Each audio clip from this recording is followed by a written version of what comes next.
Good afternoon. We've gone from morning into the afternoons. BBC Radio Merseyside. Liverpool black and white photography. Brilliant, brilliant book, this.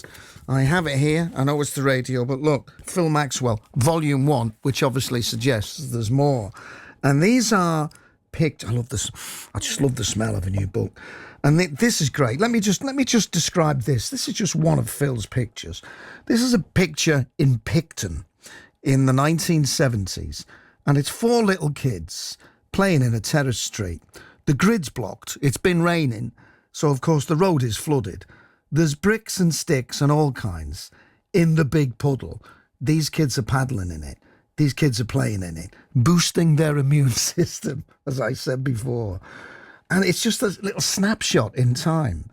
And then we fast forward to 2025. And a demonstration on our streets in Lime Street. And as you flick through it, you just think, this is where I lived. These are the places that I recognise. Where's this? Smithdown Road, 1970s. If you're from that part of town, do you remember Bliss Cycles and Sports? A cycle shop, a sports shop. Absolutely brilliant. Closed down by the looks of it in the 1970s. And then skip to the next page, Hope Street, 2021. Somebody on a bike with a big box on the back delivering food, a Deliveroo delivering food, all in black and white.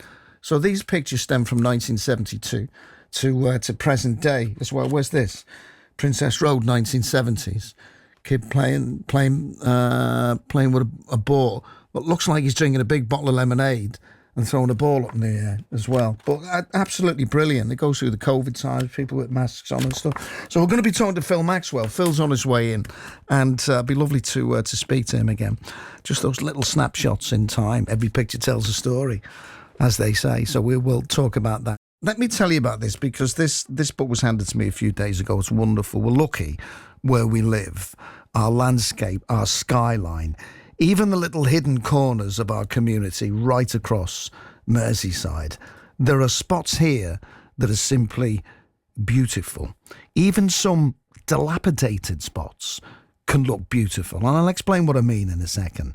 For anyone who loves Liverpool and loves photography, you're going to love this. Joining me now is Phil Maxwell. Phil's got a brand new book out, and it's packed with stunning images, black and white images of our city. It's a journey through the city of more than 50 years, early 70s, I think this started, 1972, right up to today. I'm glad to say you're now taking pictures as we speak. Can't help yourself, can you? I can't, no.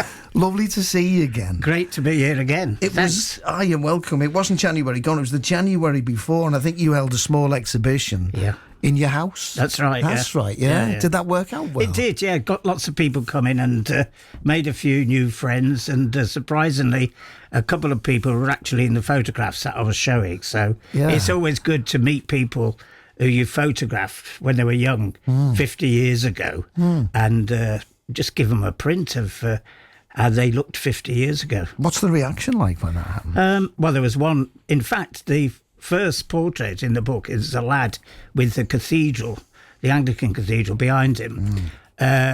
When he saw that, he contacted me and said, well, that's the only picture I've got. That's the one, yeah. That's the only picture I've got of my childhood. Isn't that wonderful? And he was made up with it, you know. So that's 1975. It's Toxteth, because you've got the Anglican cathedral. Yeah. In the background, you've got what I would call masonettes. Yes, on the right-hand side. Traditional building on the left, but look at the streets. There's litter in the streets. Yeah. All of that. But that was norm. Yeah. But as you were saying, in a lot of those areas, there was a lot of beauty. Yeah. I think the beauty a lot of it came from the people who walked the streets and the whole vibe of the place. But you play. It was at a time when, and what am I now? 60. I'm in my 62nd year. Yeah. So it was in a time when that was what you did. We called it playing out. You would just play out. But look at him. Yeah. He's got a little jumper on. Yeah. So it must be, I don't know, maybe autumn or winter. He hasn't had his hair cut for months. No. But he's got a mucky face. Yeah. And he's just looking at that camera, and that's the only picture he's got of his childhood. Yeah. That's a privilege, though, isn't it? Yeah. Is that a privilege for you when you do that? Yeah, it is. I mean, a lot of people contact me because I'll put a lot of the photographs on social media. Yeah. And they say, well, that's my dad selling the newspaper. Yeah. And we haven't got any photos of him because we haven't seen him for years and he's dead now or whatever. So there's a lot of history behind these images. And it's a history of the people, isn't it? And it's our history. Well, it is. It's the history of what I call... Mundane is not the right... Yeah, it is mundane. It is mundane. Somebody on a bike in a street, it's mundane. Somebody walking past a tinned-up house, it's mundane. You know, a bike shop on Smithdown Road that's been closed down, somebody's pushing a pram past it, it's mundane. But it's important. Absolutely, because it's real life. Yeah, well, it's telling you... the whole point of street photography is to show a reality that you don't get with photographs, say, of celebrities or whatever. It shows a reality that millions of people experience. And I think that's the beauty of street photography, because it touches their experience. If they see some of those photographs, it will remind them of their childhood. Exactly that. I mean, I don't know the people in the pictures, but I do know them because they're my friends that I kind of grew up with playing in the street. There's one. There's a random picture there.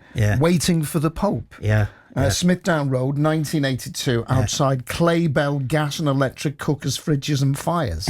And then there was the television repair shop next to it, 149 Smithdown Road, which I think was still there up until quite recently. Yeah, it was. And there's still a couple of those facades, not the one in that photograph, that I photographed, over 50 years ago. Yeah, and then we fast forward on the next page outside the Metropolitan Cathedral, Merseyside pensioners fight back. This was a Free Palestine demonstration from a couple of years ago. So it spanned the decades. It does. Well, that's because I'm a lot older than you.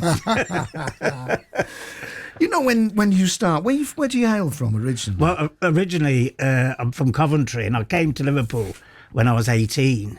And I stayed here for 10 years, and it was really where I grew up, Liverpool.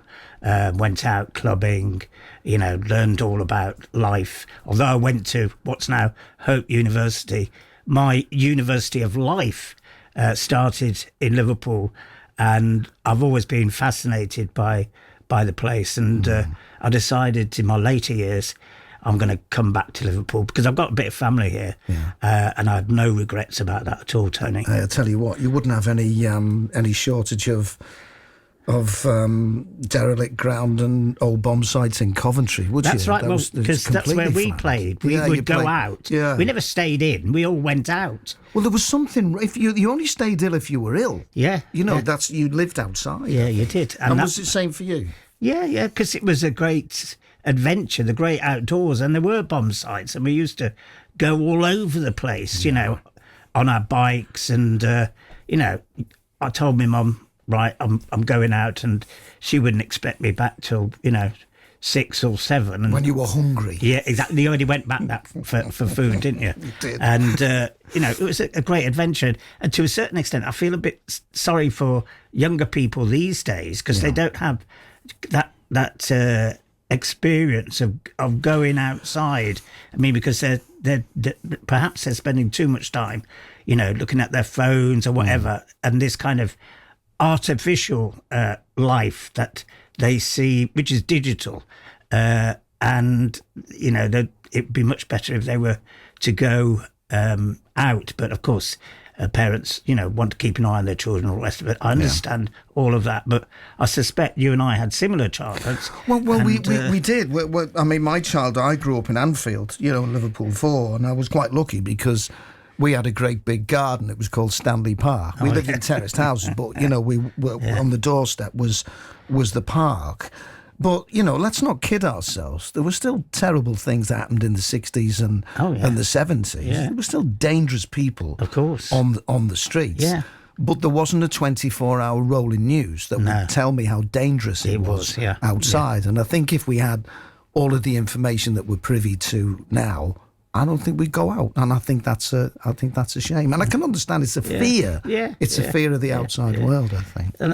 But I think also, I taught in Liverpool for 6 years. Yeah, that was a great experience because marvelous kids, etc. And basically, I think we've lost some things today that we had then. I'm not a complete nostalgia junkie. Yeah. But I think the influence of social media and the obsession that younger people have with it, and not just younger people, older people as well. Sure. It can be it's not healthy. You're right in what you're saying. I have these conversations as well, and I think you've described it really well as, a nostalgia junkie, because we tend to cherry pick, the fantastic tile. The 70s was fantastic. Hang on a minute, they turned the power off. You couldn't cook anything. Exactly. You had candles, but I think we were shielded from that by our parents to a certain degree. Yeah. You didn't have any money worries when you were a kid. Yeah. Well, you can bet your boots your mum and dad did. Of course they did. But they didn't tell you. No, they didn't. Because they didn't want you to worry because they loved you. Exactly. And that was the top and bottom of it, really, wasn't it? It was. And I can see elements, when you look at the book, elements of the 1970s today, because there's one picture in particular where I was just walking down Wavertree High Street, and this guy was having a smoke outside the pub, and he just said, "Take my picture, mate," and he immediately posed like that with his arms outstretched. And so that photograph I put next to another. Well, I didn't, because I didn't curate it. Hazwan Hashim actually curated the whole thing, and he did a great job. But I thought to myself, I wonder if I photographed this guy 50 years ago, because he's got exactly the same pose as he had then.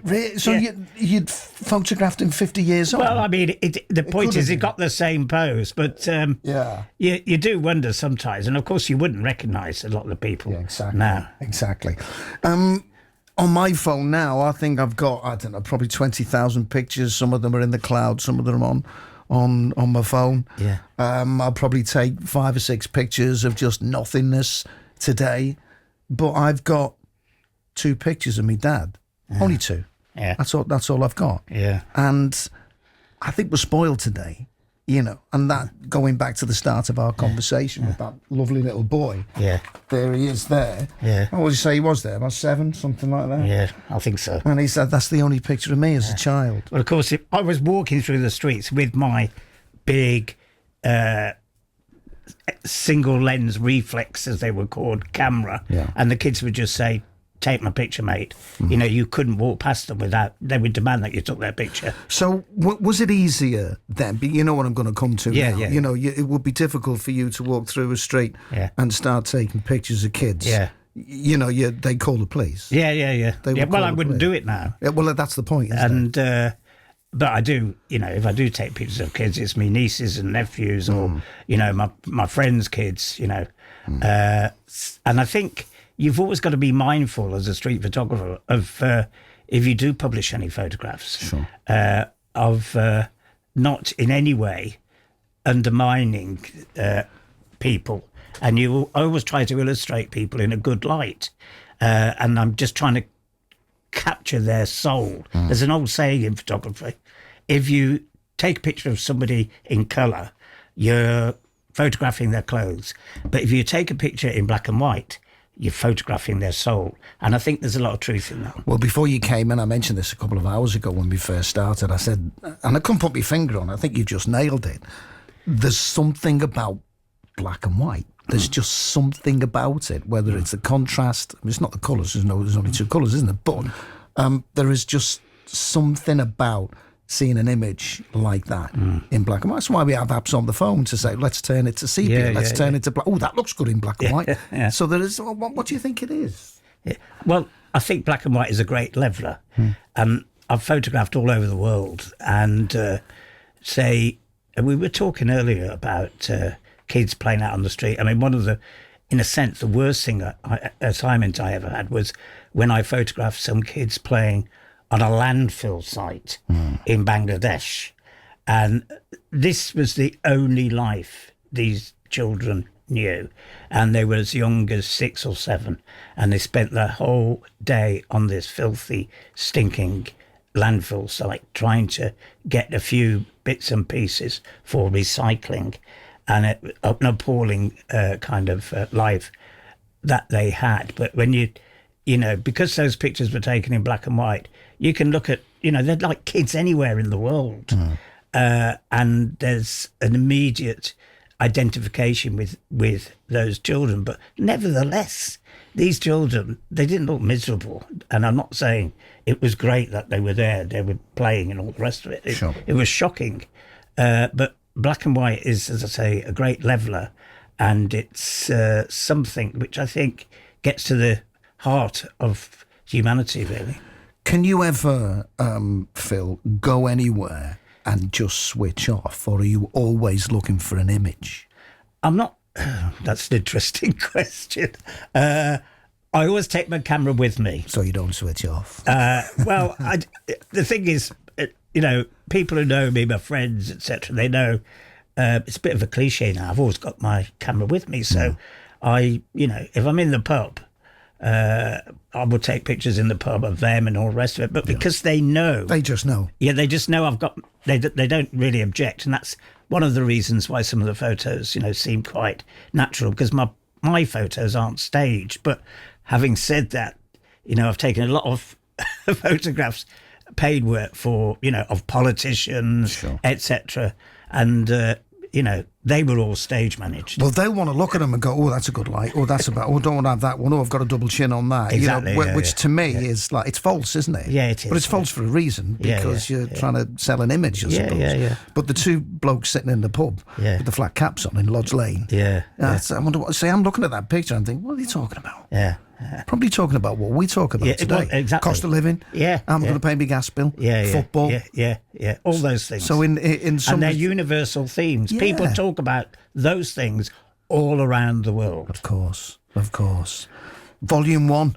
Yeah, it's a volume 1, because there is a volume 2, volume 3 coming, because I've got thousands. How do you pick what goes? You must have to hand this over and say, look, I can't. I do. My partner, he's very good at curating images. Haswan, yeah. And he's also got a photographic memory, which I don't have.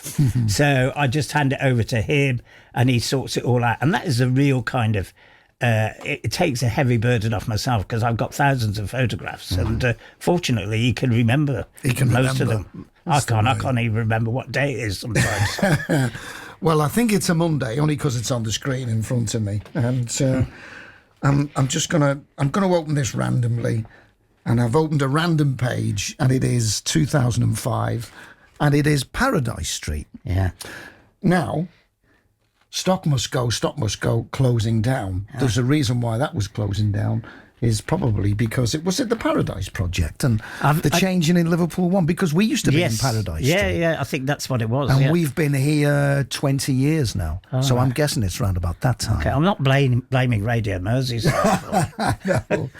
No, not at all. Phil, that's a nice one on the back, isn't it? With the reflection in the window of the Radio City Tower as well. Yeah. That's brilliant.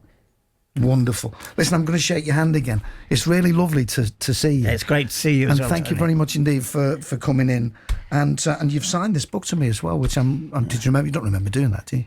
I do. Thanks you very Tony. much. Thank you. It's honestly dedicated to Scousers and their friends everywhere. Take a look. It's called Liverpool by Phil Maxwell, Volume 1. When Volume 2, 3, 4 and come out, you're always welcome here. Thanks. Cheers, mate. Thank you. BBC Radio Merseyside.